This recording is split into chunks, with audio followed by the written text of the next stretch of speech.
got some stuff to talk about today. Hello, everybody. Yep, what's up? Welcome back. This is not going to be a sports podcast like the last one. It's going to be some more pessimistic ideals in this one. But life stuff, things that are going on that you may not hear in the normal media, which I think is always good to address that kind of stuff. Absolutely. Now, to start this, though, you have seen the movie Red Dawn, haven't you? I have. Okay, so there's two versions. They did a remake, I think it was in 2012. The first one was like in 1984 or something. But for those of you who haven't seen it, go see it. It's Chris Hemsworth, I think, is the main actor. And a great movie, very well done. I would say, though, at the very beginning of the movie, that's what you need to watch because it's very telling of what's going on potentially with China and our country right now. Yeah, kind of predictive, huh? A little creepy, a little weird, but the concept of that movie is North Carolina. I did that last. North Korea. North Korea. Yes. Got you. Okay. They cut off all of our communications and our electrical grid, and then they launched a full-scale attack on both coasts, East Coast and the West Coast. The movie takes place in the West Coast, so I think it's in Washington, and it's just them trying to figure out what's going on because nobody was obviously prepared. There was no information given, all this stuff. And at the beginning of the movie, it sets you up to say, hey, we've been monitoring the fact that people have been in our grid system, watching what's going on with our electrical system. Can they shut it off? Can they do something funky with it?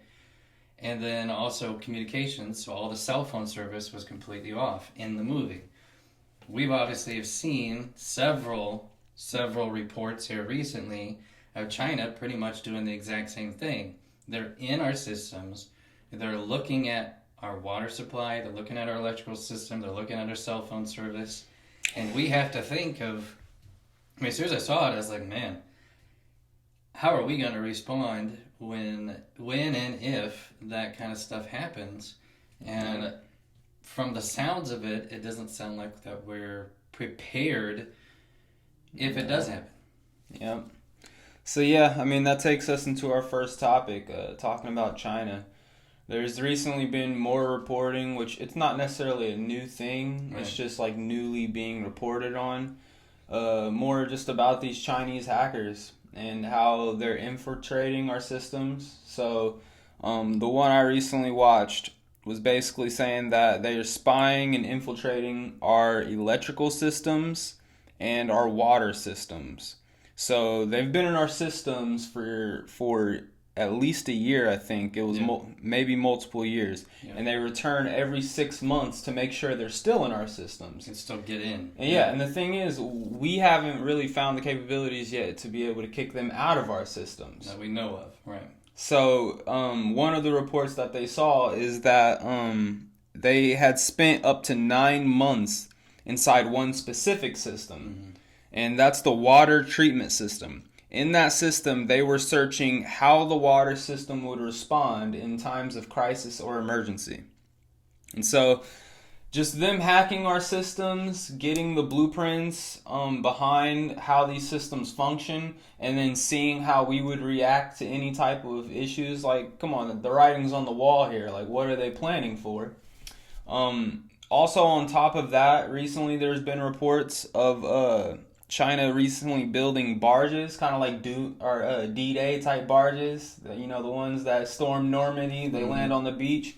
These barges are capable of transporting military vehicles and tanks, etc., any type of heavy machinery across waters. And just this morning, I read another report that was basically talking about China in terms of Taiwan. And here, I think it was earlier this month, but we're just now seeing the reports on it, where a Chinese vessel accidentally had cut a internet cable to Taiwan in the sea, which blacked out Taiwan's internet for a while. So, I mean, it's kind of obviously, you know, if you look at how things are going, it somewhat seems like, obviously this is my prediction in how things are going. They're doing all this stuff to us. They're spying on us. They're seeing how they would be able to attack or at least disrupt us in relation to them storming Taiwan and being able to take over Taiwan. Philippines, Or maybe. yeah, or possibly the Philippines. Right. But they want to be able to think just like a chess match, like think a couple of moves ahead. Okay, once we do Taiwan, how is America going to respond? We've already said how we feel about the situation, so they're preparing to be able to react to us as well. Right. It seems very strategic with what they're doing, and I'm trying to think of, okay, if our electrical grid and water system goes down, how do people in the United States, how do we even respond to that? I mean, at the beginning, I think we give it a few days and we think, okay, we're going to hopefully see this thing turn itself back on. The government should be doing something to make this happen. But after, I mean, a few days to up to a week, people are going to start taking things into their own hands. And that's the scary part, is then, and that might be what China is. Again, these are not accusations. We don't know. This is our kind of our understanding of what's going on and what we're seeing. But they might just be like, hey, if we shut this off, we may not even need to attack them. They'll just end up eating each other. You know what that reminds me of? Have you seen the movie Leave the World Behind? Mm-hmm. Yeah. That's the perfect movie behind this. You know, it's kind of all these things that are happening, and like basically the storyline for those who haven't watched it is a family goes to an Airbnb. When they go out to the Airbnb, certain strange things are happening. Their internet cuts off, and like it seems like there's like electrical magnetic field issues with the world, such as like a oil tanker washes up on the shore and airplanes are falling out of the sky, stuff like that. And so all these strange things are happening, and one of the stars of the movie, who was the Airbnb host, he ends up coming back to his place, and he's supposedly like the insider dude because he works the trade market and he sees things are weird on the market. But in the end, he says there's a threefold plan on how to collapse a society from within. And that was to first disrupt communications, so make everyone confused, make them not trust each other, then give them false information, so shoot out many different enemies. And then, did in that movie. And then the third and final phase would just handle itself, which is the American people not trusting each other anymore and just attacking each other and doing it themselves, basically. We instinctively have a survival mode that everybody kicks into at some point. I mean, we technically do it every day because that's why we get up, we work, we go try to make money so we can feed ourselves, that kind of stuff. But that's a different survival mode compared to when you feel like you're up against the wall and you need to go find food, water to survive, and you're willing to do whatever you need to do to be able to get that. And that may be what they're potentially planning on. Now, who knows technically what's going to happen, but when you start seeing some of these pieces start to line up, then it starts to make you question about what decisions are being made. Now, here's the thing. You and I have talked about this. Just because we're not hearing from our government that they're making any plans doesn't necessarily mean that they're not. I mean, they might have some ways to be able to protect us, to be able to turn that grid on pretty quickly. I don't know. They may. I mean, that's a strategic thing, so they may not necessarily want to just release that out to the public. But it just seems like, from the conversations that have been had, that we are not well prepared for this, especially on the power grid side. We've heard that there's multiple things that could potentially happen to where it could shut down things for months at a time, and we're not ready for that. Yeah, and I mean, that reminds me of a certain someone who's coming in to power here in America, who was on a podcast, and he was basically saying, hey, an easy fix behind all of this, we spend as a country all of this money on all these different things that are so stupid, that don't work, that, is basically wasted money. Right. It's like, for those amounts of money that we put into these things, that same amount of money could be put into having just a backup generator at every supply. Because, if hackers are in our system and they decide to shut everything down, what's a solution behind that? You have a backup that wasn't even running in the first place to be able to get hacked into. Or EMP, for example, which... That reminds me of Ukraine. I don't know if I talked about it already, but Ukraine just had a war operation going into Russia, and it was a huge major win for Ukraine. But it was the first implementation of an EMP so that they could, deflect off Russian drones and stuff like that.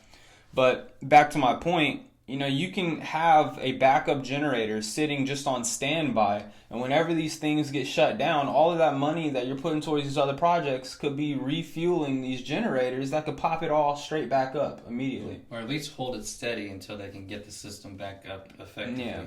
Now, we know that can be done because businesses have that. The place I used to work at, we had backup generators in case the power went out because we had certain things we had to keep cold. Yeah. I don't know how that works with the electricity piece. I mean, I'm assuming that it can be connected that way to where if the grid goes down in a specific city, there's something there that can help support it to at least keep it on life support until you get it back up and running. Yeah. But the fact that it sounds like we don't have that right now is very concerning because, again, who knows when they get in and they tear up the system, how long it's going to take us to get it back up and going. Yeah. And again, what we've heard, it could be months at a time. And again, we're not prepared for that to happen. Yeah, and I mean, with these Chinese hackers and stuff, if we don't even have the capabilities of pushing them out of our systems currently, Right. if they're still just sitting in there dormant and we can't do anything about it, who's to say if all these things turn off and there is a prolonged period of time that we would have the capabilities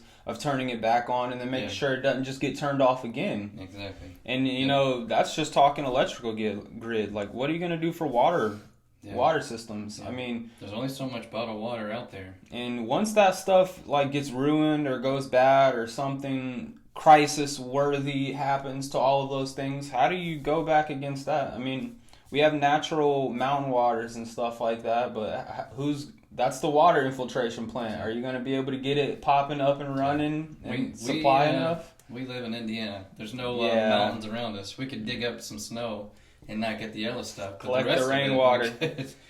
That's about all we've got. Collect the rainwater and boil it to get all of those nasty chemicals out. Those forever chemicals is what they call them.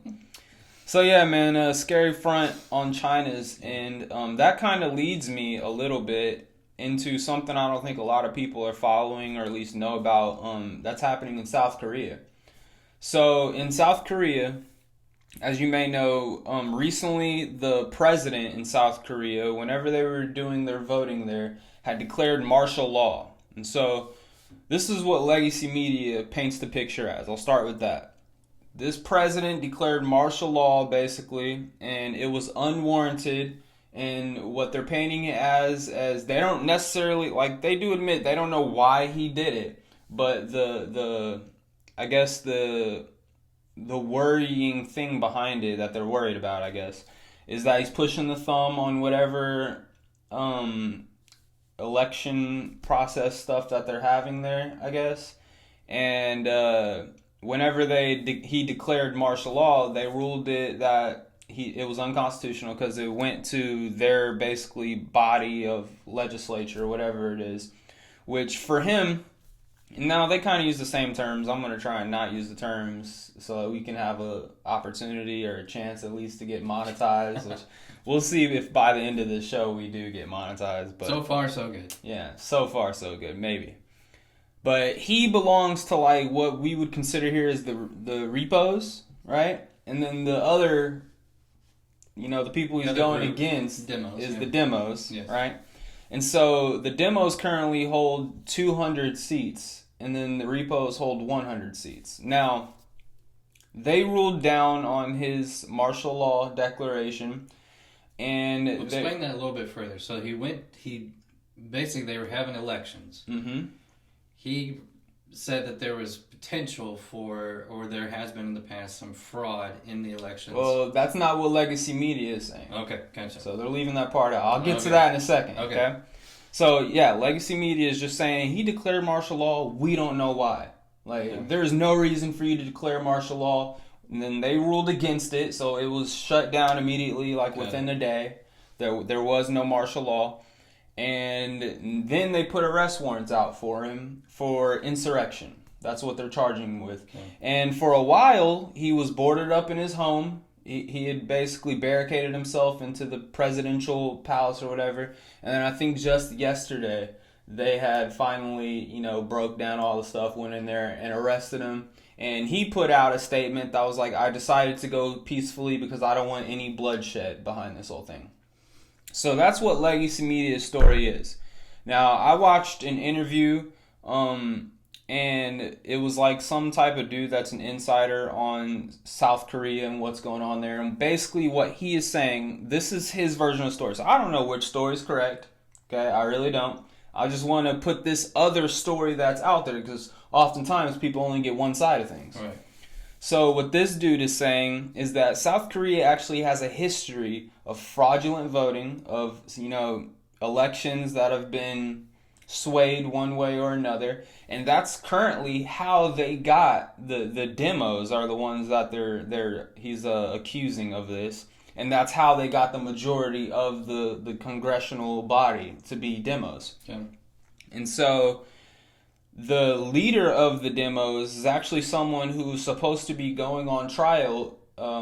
So he's running for presidency in this election, but he has trial dates set to see if he was part of the fraudulent voting and stuff like that after this election.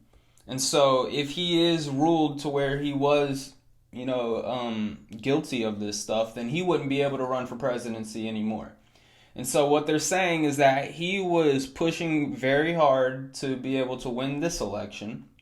And so the current president over there in South Korea had basically declared martial law so that he could raid these polling stations to look for scammers. That's his whole thing. He declared martial law so there was no problems with them going and making sure this election is... Now, if that was actually what they were doing, I don't know. You know, but that's what he's saying he was doing, just to make sure there was no scammers or anything like that. And the current dude for the demos is someone who I guess has, you know, allegedly been in cahoots with China, and they're very much anti-America. They don't like us very much. And so they're saying like he's communist in nature. And so that's kind of like a roughed up my analysis, just watching a couple of reports. But, you know, a lot of the people out there in South Korea have been protesting this stuff. They're the current, I guess, polling just that I've gotten from a couple of people, like I really don't know at the end of the day. But they're saying that like he did have less of the influence than the demos, and now his support has been skyrocketing, and it's almost above what the demos are now. So it seems like the South Korean people are kind of siding with him, like, hey, hold on, you can't... Because it's well within the president's rights to declare martial law. Like, that's not illegal. Right. And now, if you're doing it during an election, like, you know, when it comes to this term, creating an insurrection, you know, as we've kind of seen in our country a little bit, the lines are blurred on who can declare what is what. But, not to get into that conversation... But, yeah, the support for him has been skyrocketing. Mass protests have been out in the streets. And you literally have people in South Korea going around. They're waiting for our big day, January 20th, right? Mm-hmm. And they're going around wearing the red hats with the 4 letters on them, like hoping that once our dude gets into power, he can step into South Korea and help this dude out. Yeah. So just a real crazy situation going on over there, and another demonstration of Legacy Media just painting a very specific picture and not look, at least like admit that you don't, just like I'm doing, admit that you don't know the truth, but at least show the sides, but on both sides of what could be going on. Yep. On my end, I definitely see why there could be a question mark when you declare martial law during an election day. And I understand his perspective. Yeah, you want to protect the election voting sites to make sure there's no influence, but you could also see it from the other side where it's like, is he doing this to influence to make sure that he stays in power and does win? Yeah. So, I mean, I could see it from that perspective. I mean, there's no question that I think every election anywhere, there's always the big question mark. Is there anybody in there meddling with what's going on? Because I think people always want, you know, if you're in power, you want to stay in power. Yeah. And you want to do what you can in order to stay there. and if you're not in power, you want to do what you can to get in power. So, Yeah. I mean, it's a tough situation. Hopefully they get it figured out. I don't know why they would expect us to ever step in and help. I know we're an ally, but, I mean, just like here, you're going to have people over there. I mean, we were in the Korean War, and there was, communist connections that we didn't want to happen, and of course there's going to be sympathizers over there that are going to continue to want that for South Korea. Yeah. Not that that will ever be the majority vote or voice, but that's always going to happen. Yeah.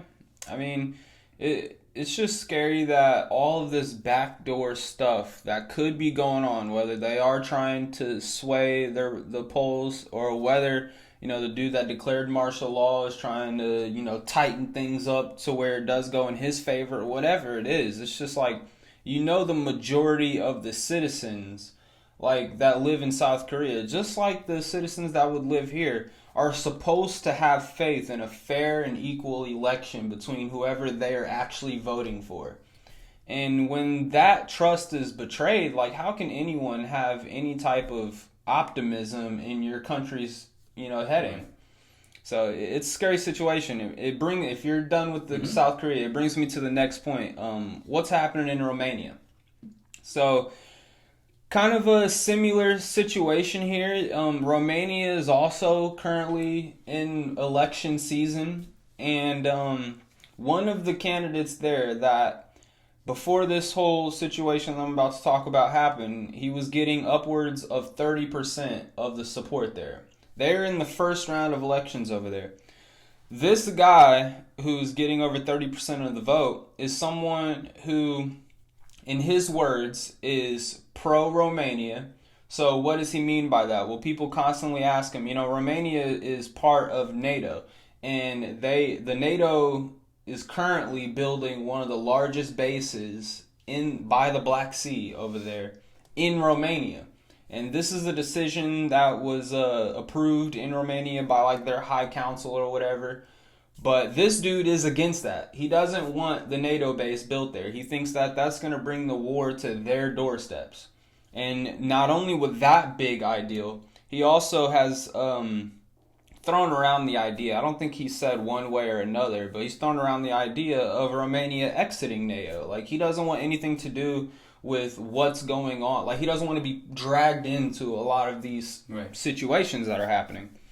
And so, with that belief system, in the first round of elections, the High Council or whoever decided to cancel the elections and basically accused him of being in cahoots with Russia, being influenced by Russian propaganda and stuff like that, and accused him of being pro-Russia. And so they canceled the elections, and I don't know what the future holds, if they're going to hold new elections, if they're researching into this dude to actually see if he's pro-Russian or not. He claims that he's never even spoke to Putin. He claims that he is not pro-Russian, but he's not pro-American. He's just pro-Romania, and he wants nothing but peace for his country, peace, prosperity, and serving the Romanian people. So that's another thing that, the legacy media over there is shooting this idea that this dude is pro-Russian, and that's why they canceled the elections. And they're going to have to figure it out after that because he was getting the majority of the support. Here's my thing on it. If he is the person that the people are voting into power after hearing how he believes, his country should be ran, what direction they should be going in, why would it matter? I mean, I understand that you are a part of NATO, and, the High Council people are probably very supportive of NATO. But if you are a country that, as a majority of the people voting, are voting for someone who is not agreeing with what the High Council is doing, what gives you the right to cancel elections until you find someone that is agreed? Isn't that the same as a dictatorship? I think it sets a very scary precedent, that we can step over the opinions of the people, and we know what direction this country is heading, and the people need to hop on board with it. Yep. The only thing I would say is, I think it's pretty obvious that whatever, and it's kind of the same thing with South Korea, whatever country is having an election, there's always going to be meddling within that election. Yeah. Based off of the countries that want to have that election go a specific direction. Mm-hmm. And I'm not accusing anybody because I can't obviously make that fact as fact, but I think it's pretty obvious that if the United States wants this country to have this specific person, we're going to try to do what we can to push that direction. Now, that doesn't necessarily mean it's going to happen. So I don't want to say that the guy is connected to Russia. He may not be, and he may be telling the complete truth. But Russia might be involved in some other way. They might be really trying to push it the other direction. But I also see it from his perspective of, one, he can't make, it doesn't sound like he can make the final decision whether that base stays in there or not, or whether they're integrated. Yeah. He really wants to focus on our country, which is what I wish our government would do. But the reality is, the people, as you said, should be the ones that decide what's going on in their own country. And not feel like there's a bunch of people at the top that are trying to make certain things happen, to switch things around, to get it to where they want. And that's always been the tragedy, I think, of a lot of countries, ours included, where it feels like the people aren't being felt as represented. Now, I don't know Romania's, I don't know if they're democracy, I don't know their government setup, but it's probably not as clean as ours, potentially. No. But I still feel like it's, we're all driven human beings, and that's the problem. We're all very, very flawed people. Yeah. And if you're in power, you want to stay in it, as I said before. And if you're not, you want to get in it. In those cases. Not always, but that's a tough situation to be in. I always try to think of what's happening out in the world in terms of how would that translate here, and how does our Constitution and our Bill of Rights, how does it prevent from these things being as sticky as it is? The last change of power here in America was obviously a very drastic one. It was one where it felt like, the entire country was going this direction for the longest time, and then when this election came, it was like everyone stood up and said, no, we're going to go this direction. Okay. And our Constitution and our rights allowed us as a people to be able to dictate that. Make that decision. Right. Now, if what happened in Romania happened here, it would almost be like that same shift in power if they were like, wait, this isn't going the way we want. Mm-hmm. You're going to have to wait. We're going to do this over again in another year. Yeah. We're going to postpone this a little bit, let you guys come around to the idea a bit more. The whole canceling the election that's very odd. Yeah.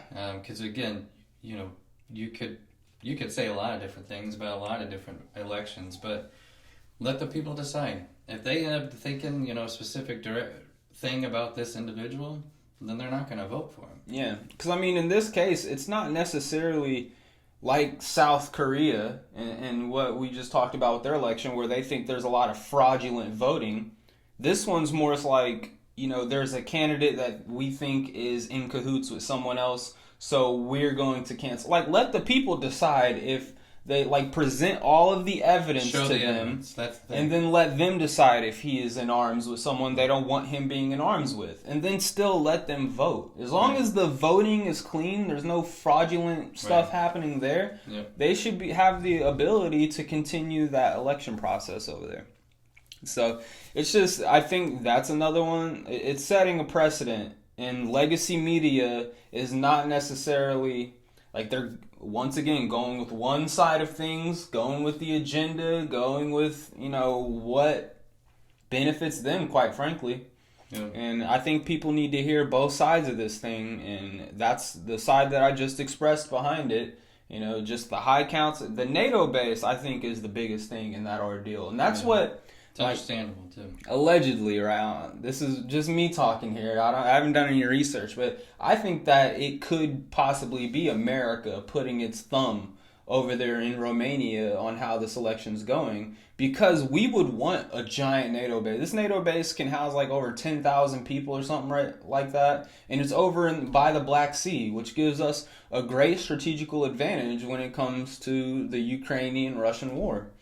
Yeah, or any area that's over there. Yeah, exactly. So I mean, it wouldn't surprise me. No, we talk about every election has its interferences behind it. I bet the best suited countries behind the most influential impacts on elections are the top notch superpowers of the world, and we are one of those.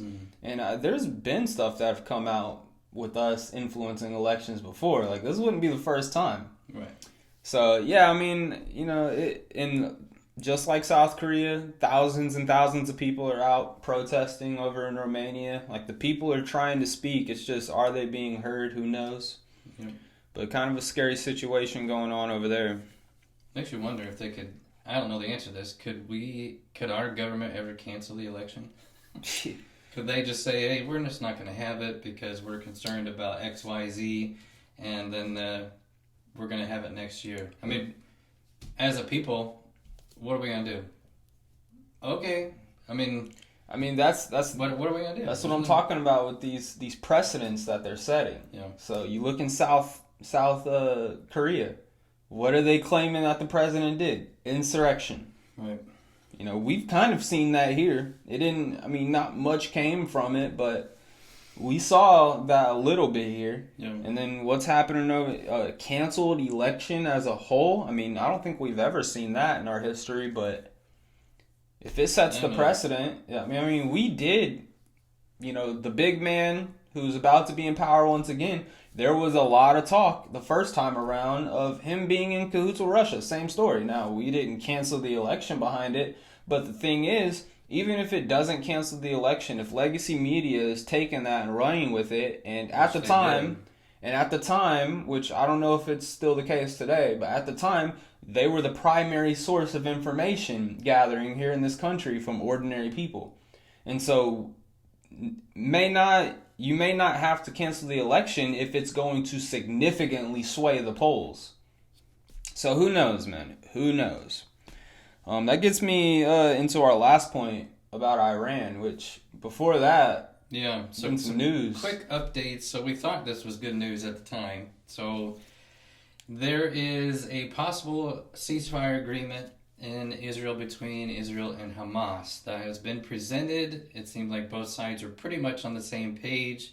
It's going to come in 3 phases. So the first is a 42-day ceasefire. During that time, hostages will be released from both sides. Hamas still has quite a few Israeli hostages, some that are American actually as well. I found that out today. I didn't know that. Yeah. And then obviously Israel has quite a bit of the Hamas hostages as well. And they're saying that was all supposed to happen. So come to find out today when I woke up that Netanyahu was supposed to meet with his cabinet today in order to basically vote on it and put it into agreement that this is what they're going to do. He chose not to, and then said that Hamas had put in a last-minute concession that he wasn't comfortable with, and until they take that out, they're not going to meet and they're not going to vote on the ceasefire. According to Hamas, they talked to several different leaders. Their leaders said, we don't know what the last minute concession he's talking about. We didn't put one in, is what they're saying. They're saying they're ready right now to agree to the ceasefire. And again, it comes in 3 different phases, so we don't know exactly what the second and third phase are going to be yet. But according to Netanyahu, they're not going to vote on it until whatever that is. He did not specify what that is. Hamas obviously didn't specify because they're saying they don't know what it is. And they're going to take that out, then he's not going to vote on it. But I did see, they continued their airstrikes. Israel did last night. Killed like 75 people, injured 200 and some. The total numbers, and obviously these can't be necessarily fact-checked because the thing still continues to go. But Palestinians, I think, there's like 46,000 people that have been killed. I don't know about the Israeli side. Their numbers aren't exact, but there have been about 400 and some of their soldiers have been killed through the process. Obviously, it all came effect because of what happened on October 7th, but I don't know. It seems like there's a lot of... We were involved, so both of the current president and our incoming president were both involved in that. Egypt's been involved, Jordan's been... there's been lots of different countries are trying to end this thing. But now with this new update with Netanyahu, I don't know what's going to happen next. I mean, if the reports are true that Hamas is like throwing in last minute things, like this reminds me of the U.S. government whenever we're trying to pass anything. It's like, okay, we're good, but you got to do this as well. It's like this one last thing we're throwing in. Come on, don't ruin the deal. This is a great deal. Yeah. But you just have to agree to these couple more things, and then you get the deal that you want. It's like, no, that's not the original deal that I wanted. And it's not just the one thing. It's all like 100 other things that get added into it. Yeah. And it's like people trying to take advantage. Like, that's ultimately what it comes down to. Like, if you want this thing, then I need these 3 things in return. And then the other side, well, okay, if you want those 3 things, then I also want this, this, and this as well. And then that's how you get like 100 things for 100 things. And it just continues to muddy the waters, overcomplicate things. Now, I'm not a politician. I'm not someone out here setting these trade agreements. I don't know what is necessary in these trade agreements and what's not. What's just, a little extra icing on the cake, if you will. But lives are being lost. And ultimately, at the end of the day, is those extra couple of things that you're getting worth the lives being lost every day that this conflict continues? I mean, and that's if Hamas did throw in a couple of extra things. On the other side of things, like, I have heard that there's a lot of commanders or whatever positions, I forget what specific positions, that were like strongly against this cease order, that basically want to just wipe out the threat. They don't want to stop this at all. They want it to continue going. Well, the article did say that there's several in Netanyahu's cabinet that basically say if he signs this, they're leaving. Yeah. And he's gonna, that will lose his majority, and he may not stay as the prime minister. I think the challenge is, and I see it from both sides. Obviously, you want to end the fighting so you stop killing innocent people. That should be everybody's goal. I certainly understand that. The Israeli side, I understand it to where it's like, well, if we do stop, we don't want it to all build back up again, and then we have to deal with this 5 years from now. Yeah. So I understand that as well, but to think that you're going to just completely end terrorist groups coming after you, I mean, we didn't end them. I mean, we're on the contrary. You're creating more. Well, I don't go down that road, but the challenge is, it's like, you're never really going to get to the end of the rope on that one. I don't think. That's my opinion. Unless you just create infrastructure that makes it to where it's almost impossible for them to make something happen. But I don't know. You hate hearing that amount of people losing their lives when they weren't directly involved with this thing at all. Yeah. And I would say, like, obviously we're not experts on the matter. We don't know the ins and outs of this conflict, how it's been going. I would, tell people to go listen to Dave Smith's podcast, Part of the Problem. He talks about this recent ceasefire. And when it comes on the front of, this big idea behind terrorists, I would tell people to go listen to Sarah Adams on the Sean Ryan podcast, because that, as of recent now, that's more relative to what's happening here in America. And how things are coming to our doorstep in the near future with, the infiltration that we've seen of people getting here, and then just the new technologies and how America's turning a blind eye to it, like, blatantly. They don't want to see it, and they're not even mentioning the word Al-Qaeda, even though Al-Qaeda is like, it's not even... I mean, I don't want to go too down this road, but it's not even just Al-Qaeda. It's like they've all united with each other against us. It's not just one group anymore. It's several groups all working together. So, over there, I mean, I completely, just like you said, I completely understand both sides. You want to stop the killing. You don't want this to be a problem that comes back to bite you in the butt again in the future. But ultimately, I think the big idea behind all of this is that we are the big brother in this situation.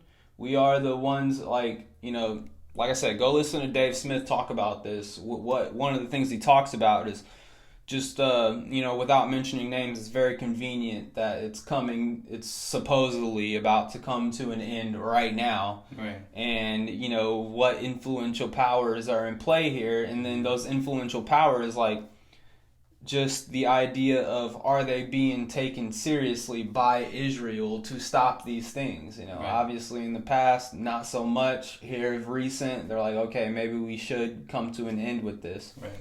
And so it's just a very murky situation over there. I would hate to be on either side of that conflict, even though we are on a side of that conflict, just by supporting them. Yeah. But yeah, man, that takes me into Iran. I mean, there's been a lot of talk going both ways with Iran, as far as them being better than ever, them being a more adversarial group nowadays than they were before. And then I've also been seeing reports of, like, well, all of their proxy groups have been decimated and they don't really necessarily have too much support anymore, and they're using, like, I really don't know. But the one thing I would like to say that I saw on a report the other day is they had another one of these backroom deals with Russia. They're, back there shaking hands with them. And just this constant reporting of them talking about their amounts of uranium that they have gathered. And uranium is stuff that people use to make a nuclear bomb. And they're saying that they basically have the amount that they need to create this stuff. All they need is the technology to be able to equip it and be able to send it out there to create damage. And so with these backdoor deals that they're making with a superpower in Russia that has the capabilities to do this stuff, like, I don't think too many people really register how much on the verge of this and it's kind of the same with North Korea too, and they've been having recent deals with Russia, but they're on the verge of these capabilities that are frightening. And it brings up this whole idea behind, like, the big man who's coming into power here. He had a press conference and they asked, like, is there going to be a preemptive strike on Iran? He's like, well, I'm not going to discuss strategy with you guys or anything like that.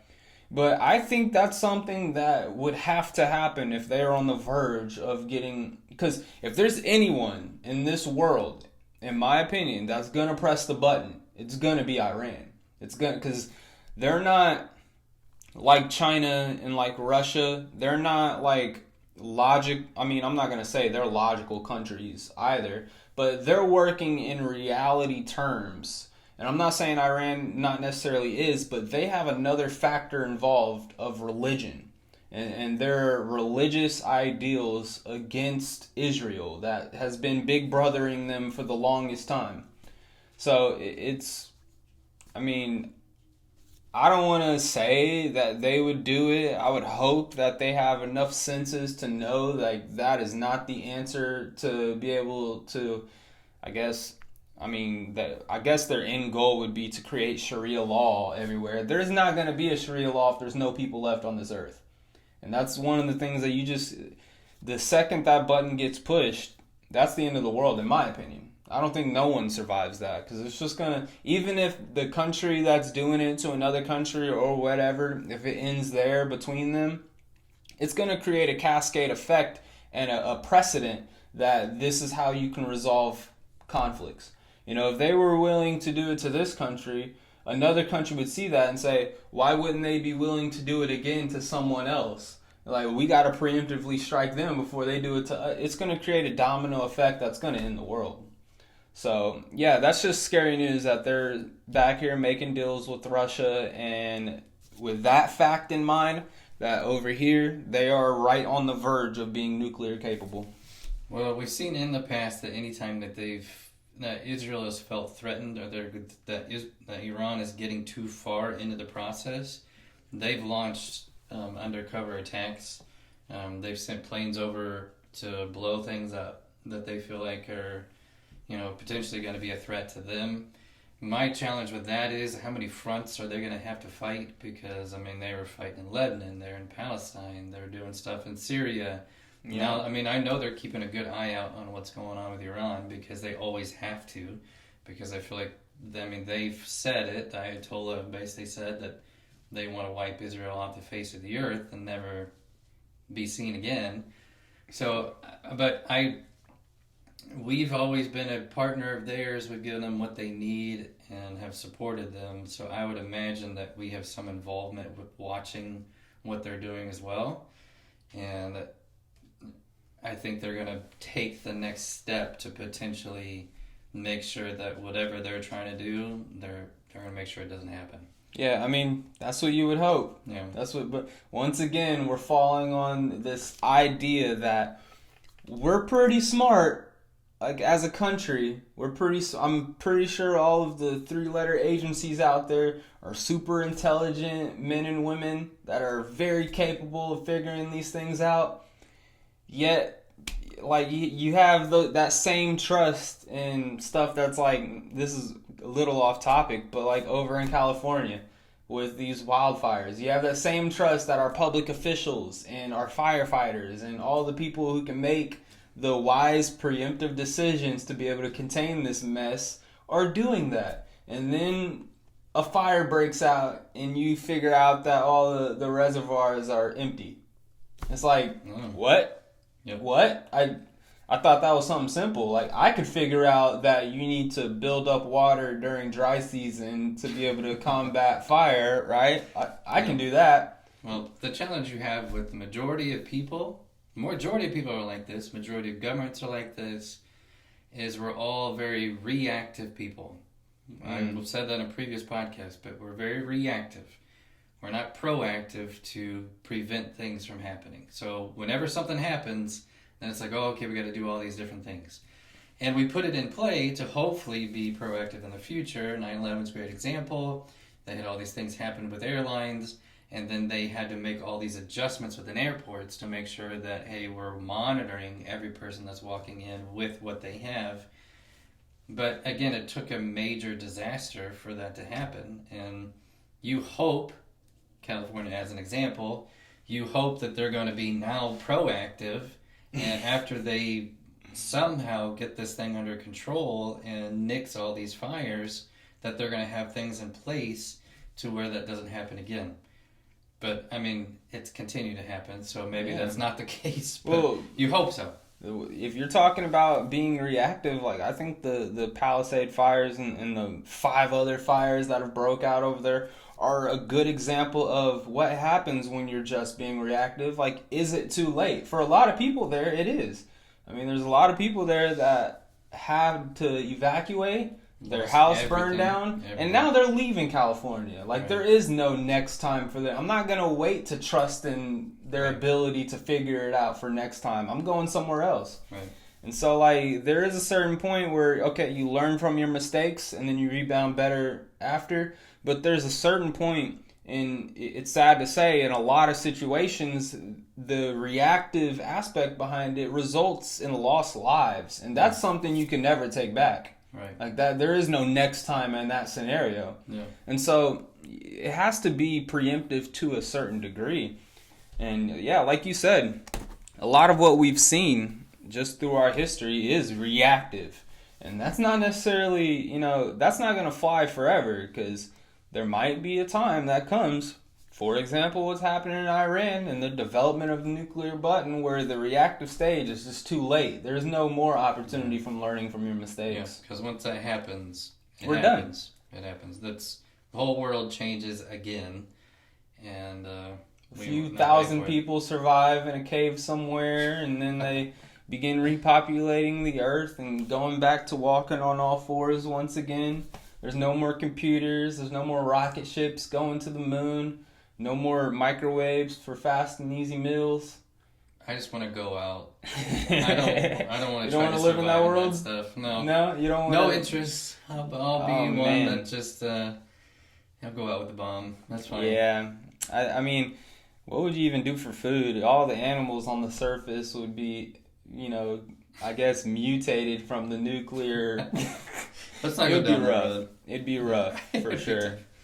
Yeah, no more television, no more great video movies, video games, no more football. I'll have to teach the apes in my tribe to play basketball. I'll create a hoop.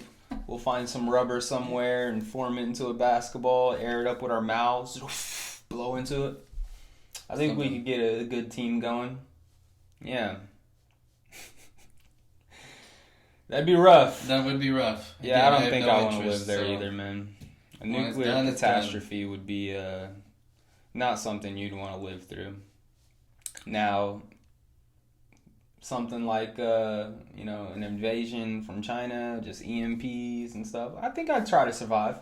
Find a shelter somewhere. I mean, if I'm alive, I'm going to try to survive. I'm just saying I don't know if I want to live through that, the nuclear side. Yeah, if a country attacks... We got enough guns here in America. We'll figure something out. Yeah.